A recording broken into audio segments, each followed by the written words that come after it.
I moved into a cheap old apartment. The landlord warned me not to poke around in the walls. I didn't listen, and now I'm trapped inside them forever. I moved into this old apartment 3 months ago. The rent was suspiciously low for the area, but I was desperate and broke. The landlord, a pale, twitchy man named Mr. Harlan, barely looked me in the eye when I signed the lease. I remember he kept tapping the pen against the contract, like he was nervous. "Don't go poking around in the walls," he muttered as I was leaving the office. I thought he meant it metaphorically, like, don't bother the neighbors. I wish it had been that. It started with scratching. At first, just at night, I figured it was mice, maybe a raccoon in the crawl space. I bought traps, set them everywhere, but nothing. The scratching got louder, like something bigger.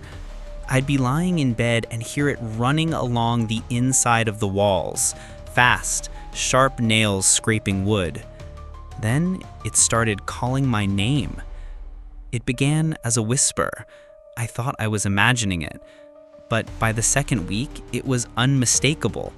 A dry, rasping voice from inside the wall next to my bed. Caleb. I stopped sleeping.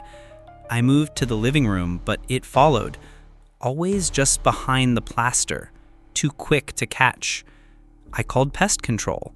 They came, checked everything, said there was no sign of any animals.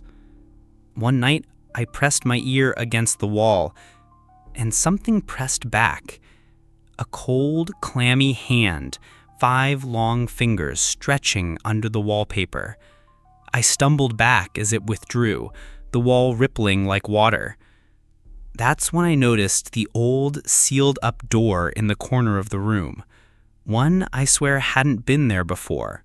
The door was old, ancient even. The paint peeled in thick, yellowed strips, and a rusted chain hung limply from where a padlock once sat. It wasn't there when I moved in. I was sure of it. The corner had always been empty, just a dusty stretch of wall where the plaster met the floorboards.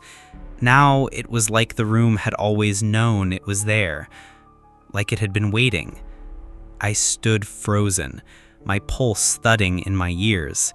A faint, rancid draft wafted through the edges of the frame, carrying the scent of something long dead. Then, a knock.